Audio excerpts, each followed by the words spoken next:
Tēnā koutou katoa.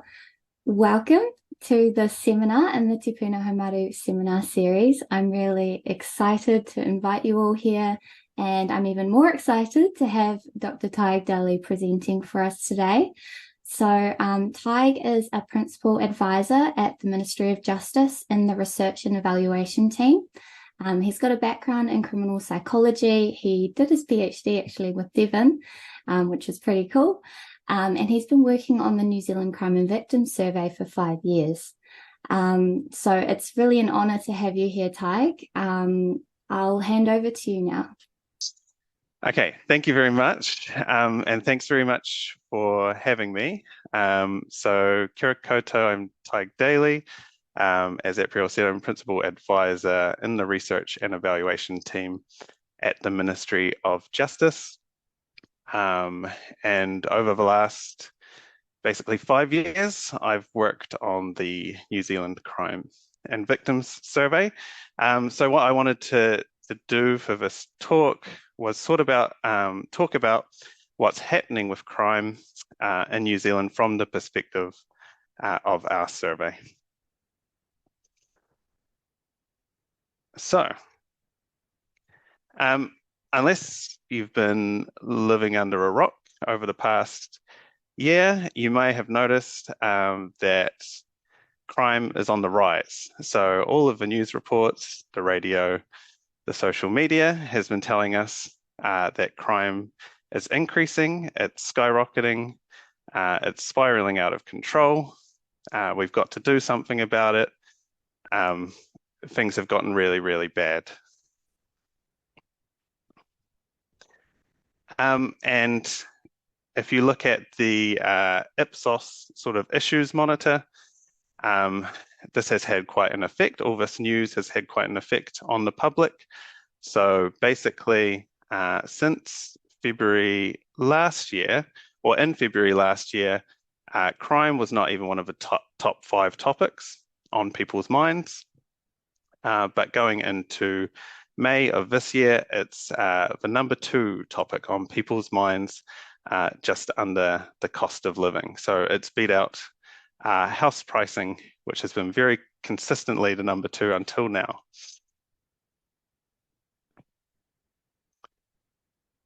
But what's the reality of all of this? So the problem with all of these news articles and what we hear about crime is that for the most part, they're talking about crime that is reported to the police.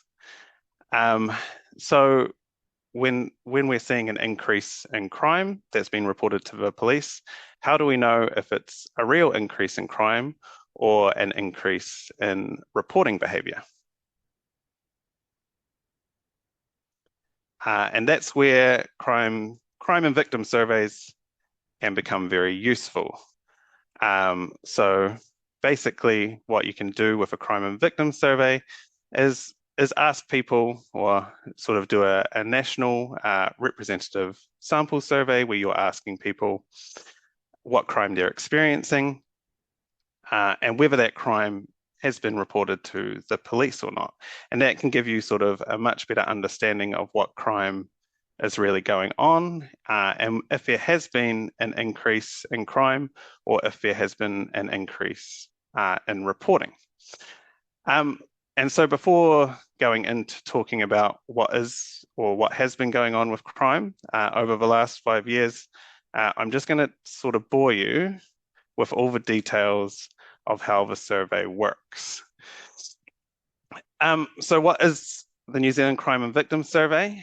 So it's a national sample survey that measures sort of the current state of crime in New Zealand over the last 12 months. So it's a national sample survey where we randomly select around 8,000 households a year. And for each of those households, we select one representative who is aged 15 or over. I should say that since COVID, we haven't really done 8,000 adults each year. It's been between 8,000 and 5,000. So each of those interviews are face-to-face. So we go to people's doors to do those interviews. And we've been running the survey for 5 years continuously since 2018. So it's what we call a rolling survey. You just keep kind of running the survey continuously, and then you have your cut points, 12-month cut points to sort of represent 1 year periods. Oh, and what I didn't say at the beginning of this talk is if anybody has questions as we're going through, I'm quite happy to answer questions as we go along. I don't know what the easiest way would be to do that, April. I can let you know if any come through on the chat if I see Okay, them. cool. So, how does it work? So when we go to people's doors, we're asking them questions about the sort of their experiences of victimization within the last 12 months. But we're not asking them directly, have you been assaulted in the last 12 months? Have you been burgled in the last 12 months? What we're doing is we're screening for scenarios. So we ask questions like, has anybody harmed you in the last 12 months? Or has anybody been on your property without permission in the last 12 months? And then once somebody screens for one of these scenarios, we ask for a description of what happened exactly. And then after the survey, we take that description and we have a bunch of people who do coding for us. And what they do is they code that description in line with police offence codes or police offence types. So this is just to ensure that what we're calling a burglary is very similar to what police would call a burglary. And after all that's done, or during the survey, after they've given their incident description, we'll also ask people whether that incident they experienced was reported to the police or not, and that gives you your reported versus unreported crime rates. Some other features of the survey is that we have what we call CASI questions. This technically means computer-assisted self-interview questions, but what that really means is for sensitive questions to do with things like sexual assault or family violence, we hand the iPad over to the respondent at the door, and they answer those questions anonymously, and they don't have to say anything out loud about those questions. In light of those sensitive areas, the types of information we're asking about, we also have a lot of safety protocols. So we try our hardest to make sure people are alone when they're doing the interview, that they can sort of withdraw from the survey at any point or skip questions that are sort of risky or making them uncomfortable. We also have a Maori booster sample. So this just allows us to make sure that we have a representative Maori population in the sample, so that when we produce statistics related to Maori, they'll be robust, or we won't have to suppress anything due to small numbers. And another feature of the survey is that if somebody is sort of highly victimized or experiencing a lot of sort of similar types of incidents, they can talk about those incidents as a bundle or a group. And basically what that means is just we're reducing the burden on the respondent, so they don't have to answer a bunch of questions multiple times about different incidents that are similar.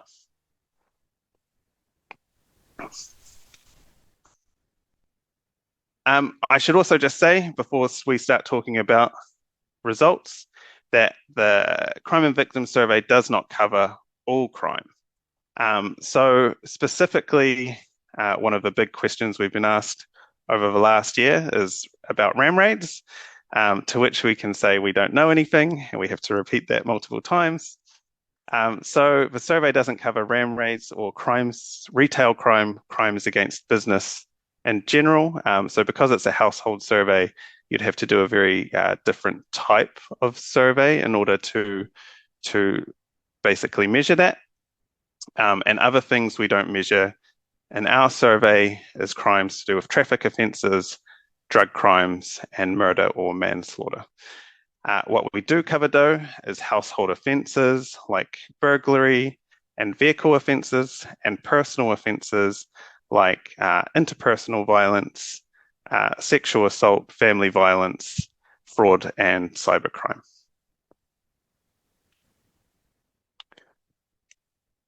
So, now on to the big question, is crime increasing?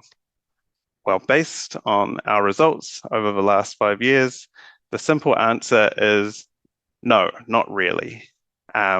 Basically, over the last 5 years, we've seen that a similar proportion of the population has experienced crime over the last 5 years. So there's small amounts of variation there between sort of 29% and 31%. But none of those changes are statistically significant. So we consistently see around 30% of the population is experiencing at least one offence over the last 12 months. This doesn't mean that nothing has changed at all. So one of the things we have seen over the last sort of 5 years is a significant decrease in the proportion of households experiencing burglary. So about 12% of households were experiencing burglary in cycle 1, 2018, and that had gone down to about 9% in cycle 4. We're missing one cycle there, but it still remains around the 9% mark. So it sort of was going down a little bit before COVID, and then kept going down once COVID was in, and has remained stable since sort of things have returned to normal in terms of government COVID restrictions.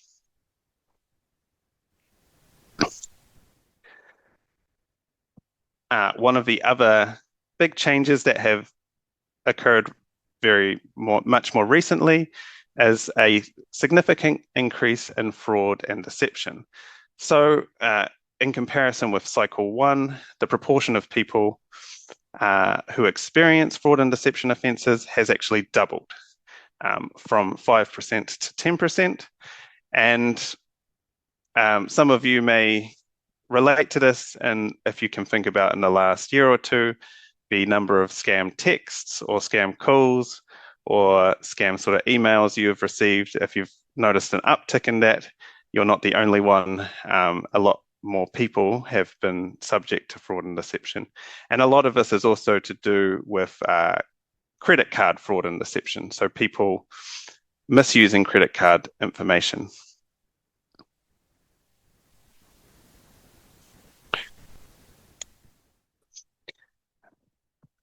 So that's not the whole story, though. So we have seen in the last year, so in terms of what we call prevalence, or the proportion of people experiencing crime, we haven't seen much change. But when we start talking about the number of offences or the number of crime events, we do start to see, we have seen a bit of an increase. So this is what we call an incident rate. It's the number of offences per 100 adults. And in sort of 2018, 2021, it had remained very stable. But then we got this sort of increase. In the last year, for cycle 5, 2022, we got this large increase in the number of incidents people are experiencing. And it all seemed to be sort of floating around our personal offences, not our household offences. So when we digged a little bit deeper into that, what we found is that a lot of that increase had come from interpersonal violence. So we have seen a large sort of increase in the amount of interpersonal violence being experienced. If you look at that bottom chart there, though, the proportion of people experiencing interpersonal violence has actually decreased slightly. And I should also say, so that on that top bar, the error bars on 2022 are particularly large, and that is partly due to sort of basically small sample size. So we got a smaller sample for that year. which increased the amount of error for some of our statistics. So that's just sort of a warning that at the moment I'm sort of talking about this as a trend, but as we get more data next year, we'll be able to have a little bit more certainty about what's going on there. But even as a trend, it's quite concerning and quite puzzling that you've sort of got a smaller proportion of people experiencing more crime. And we know already from our survey that a small proportion of people experience the majority of crime anyway. So we have this cohort of what we call highly victimized adults, and we define these adults as people who experience 4 or more offences within a 12-month period. And this small group of people experience over half of all crime incidents within a 12-month period. And when you look at this for interpersonal violence, it's an even greater phenomenon. So 2% of adults experience 87% of all interpersonal violent offences. And when we look at this group sort of over time, it starts to explain a little bit why we're seeing this increase in the number of incidents overall. So basically, but not an increase in the prevalence. So basically, if you look at these charts, the first one on the left with the first 3 bars on the left going from 2018 to 2022, and looking at the dark blue bar at the bottom, that's our highly victimized people.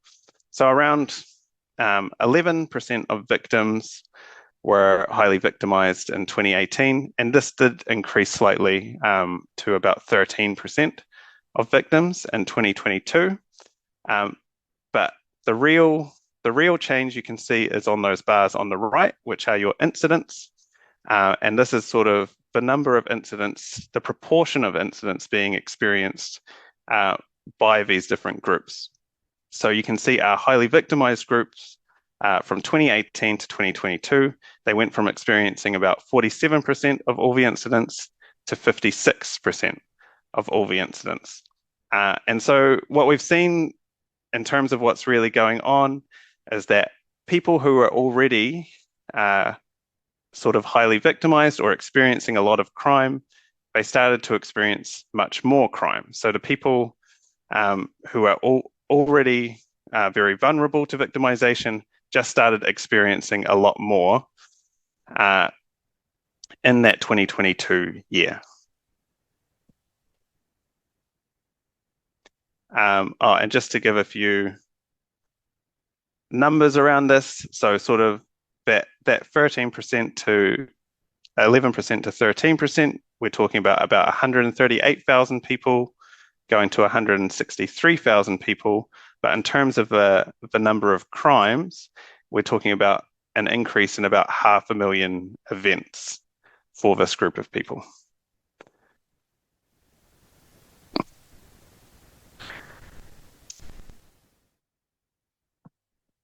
So what about reporting? So I mentioned before that we look at reporting rates to see whether we can see if there's been changes in reporting versus changes in crime. So over the first 4 years of the survey, we saw basically no change in our reporting rates.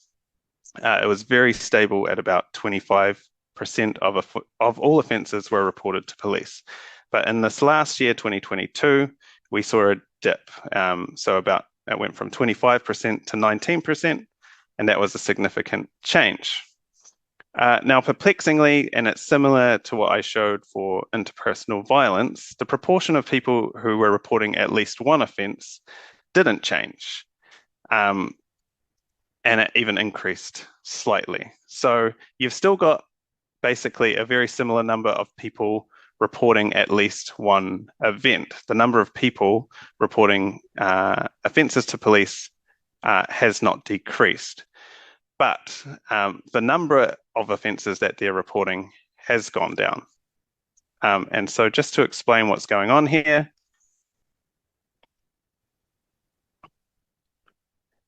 we're going back, it goes back to our highly victimized group. So the proportion um, of offences reported by highly victimised people dropped from about 25%, which is around the average, to 16% of offences. So what's going on here? Well, when we digged into it a little bit further, what we sort of discovered, and it makes sense if you think about it, is that basically that group of highly victimized people started experiencing a lot more offences, but they didn't necessarily report all those additional offences. So they were still reporting at least one or a similar number of offences to what they had reported previously, but they were experiencing a lot more crime. So then your ratio goes down. So basically, and there could be a few different explanations for this. So if you're already sort of experiencing a lot of crime, you may just not really bother to report to the police every time you experience an event. It may be several events going on, and you just sort of report once and explain all of those events at one time. But that's sort of what's mainly causing that drop in the reporting rate. The only other thing contributing to that reporting rate was the increase in fraud and deception. So fraud and deception has a very low reporting rate when we talk about reporting to the police, because a lot of people report it to other authorities like their bank.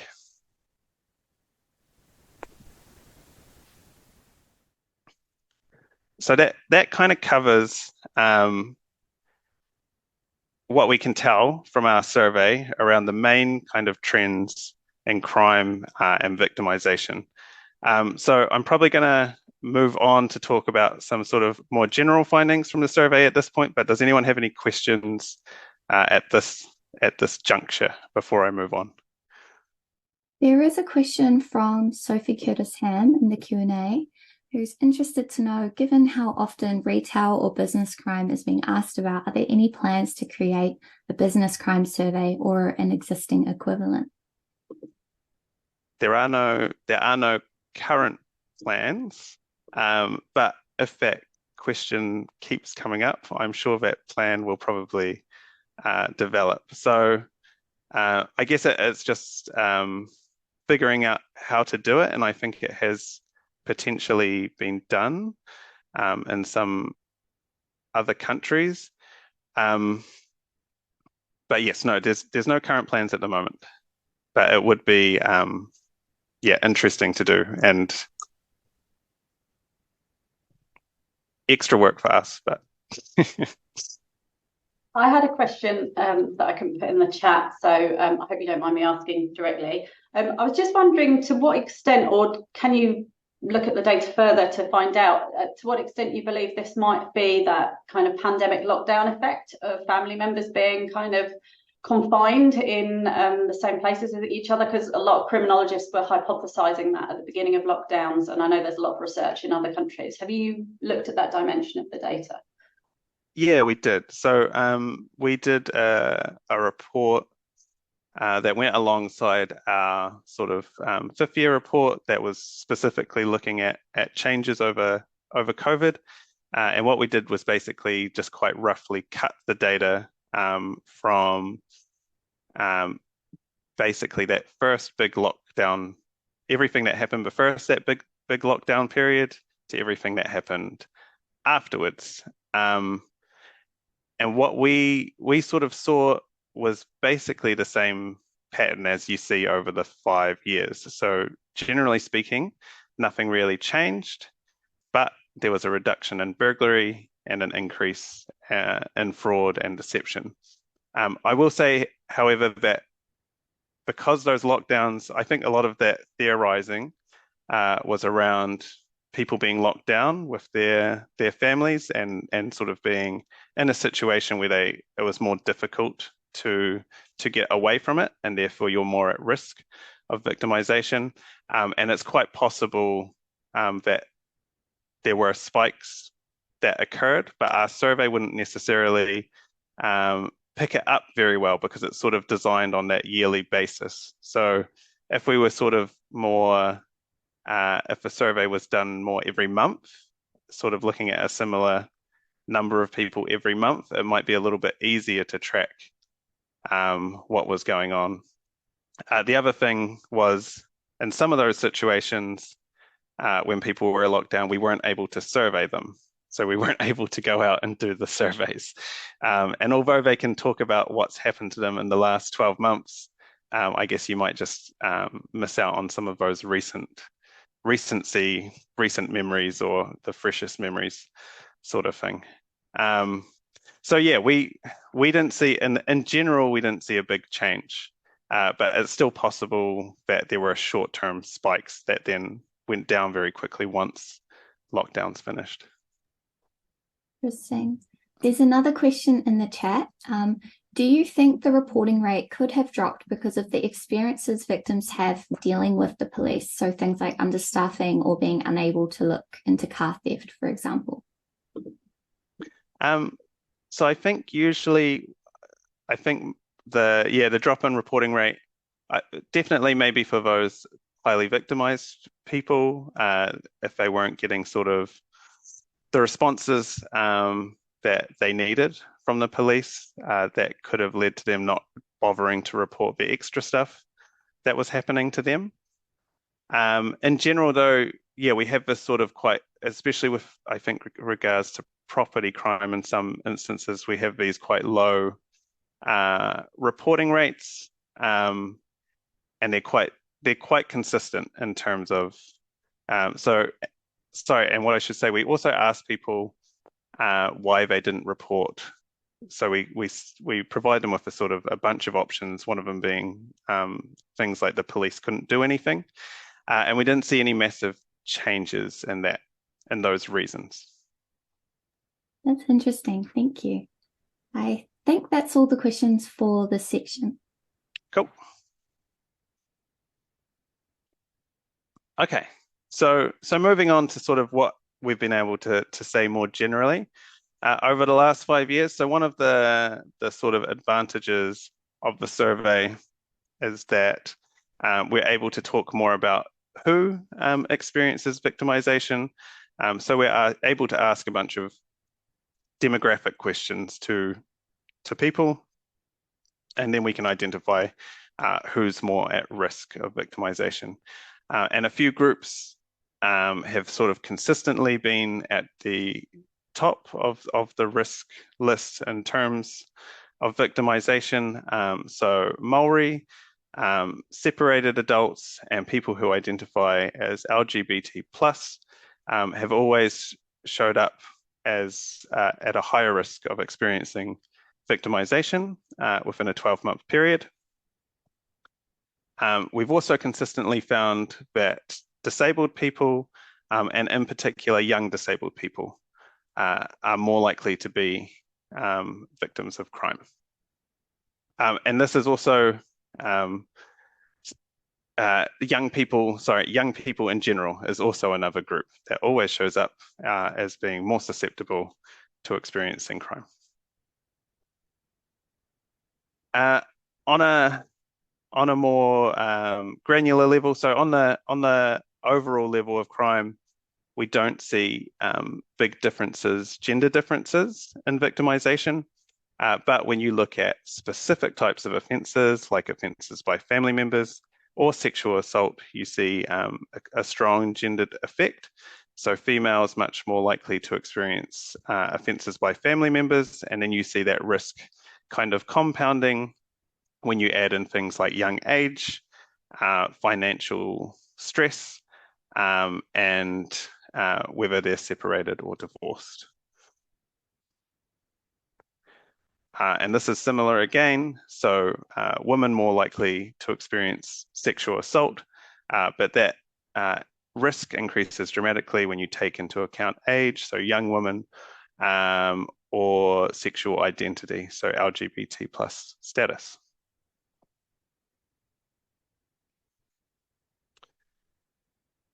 We do also some regional analysis.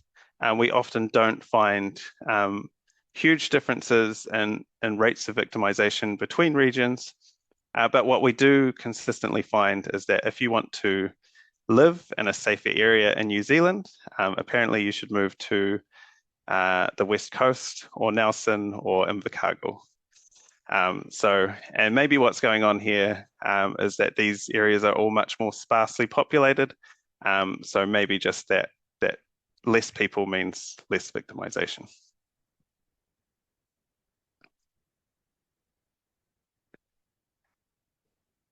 We've also started in the last couple of years to start trying to measure other forms of harm. So everything that we sort of have talked about so far are to do with criminal offences, but we've started to try and delve a little bit more into the area of harms that aren't necessarily criminal offences.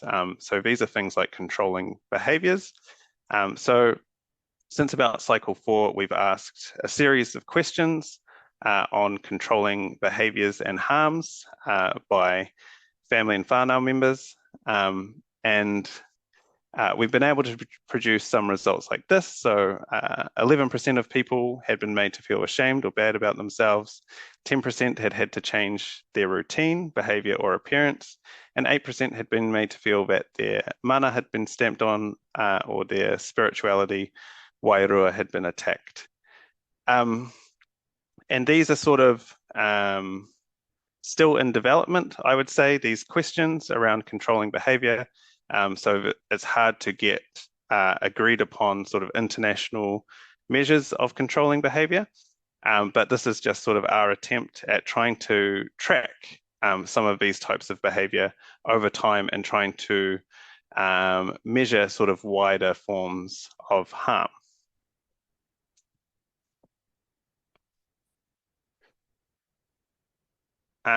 And something else I'll mention that's just interesting in terms of something we've seen very consistently over time is perceptions of crime. So in the survey, we ask people if they've experienced sort of an incident of crime, whether they viewed it as a crime, wrong but not a crime, or just something that happens. And in general, if you look at the top bar there, sort of the majority of crime, 65%, are viewed what the system or what police and Ministry of Justice are calling crimes is similar to what people are thinking, what people think are crimes. However, these perceptions change quite wildly by offence type. So for things like fraud and cybercrime, vehicle offences and burglary, and theft and damage offences, there's quite high agreement. So most people view those types of things as crimes. But once you get into things like trespass, interpersonal violence, and sexual assault, you have much less people. The lines get much more blurred as to whether people experienced those things or thought those things were crimes compared with just things that happen or wrong but not a crime.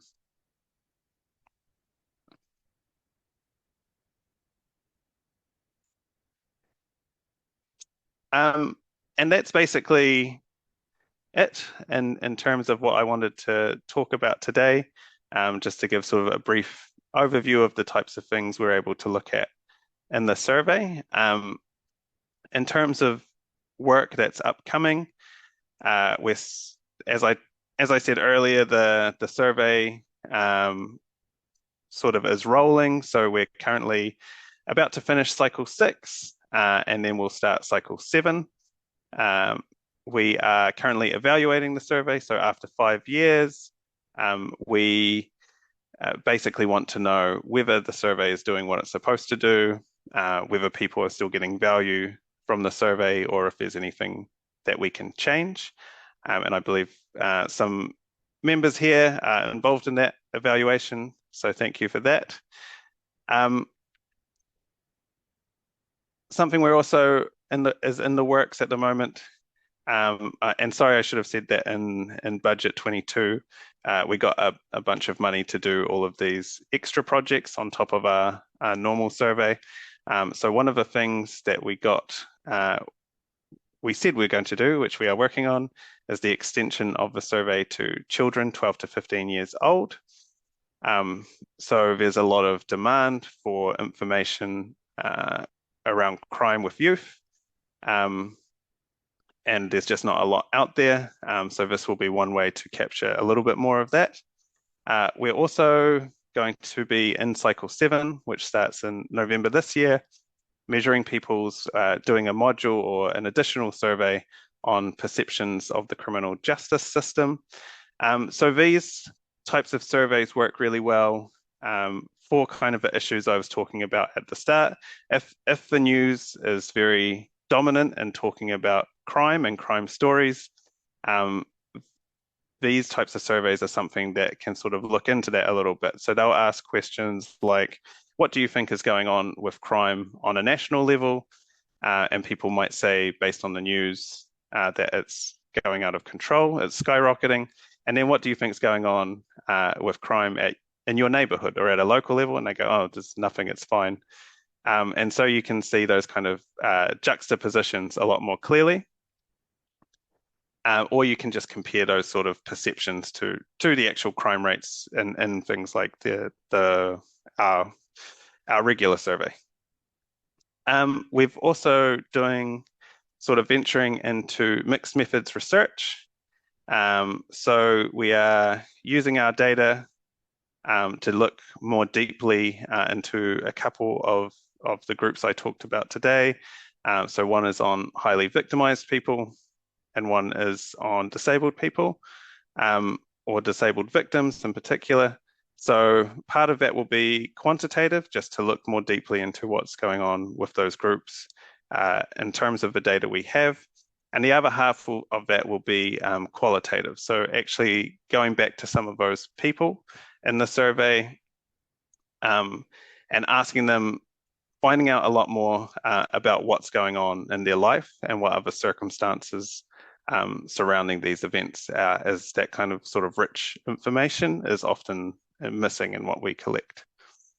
And another thing that we're doing is the External Research Fund, which some members here are working on at the moment. And the purpose of this fund, similar to that mixed methods research, is to use our data to basically answer questions of interest or try and get more people sort of using the data to answer different types of research questions to sort of increase the value of the data. And I should just say as well that all of the data is available in the Stats New Zealand IDI. So every year we upload what we've collected, and this is how people can work with the data for the External Research Fund.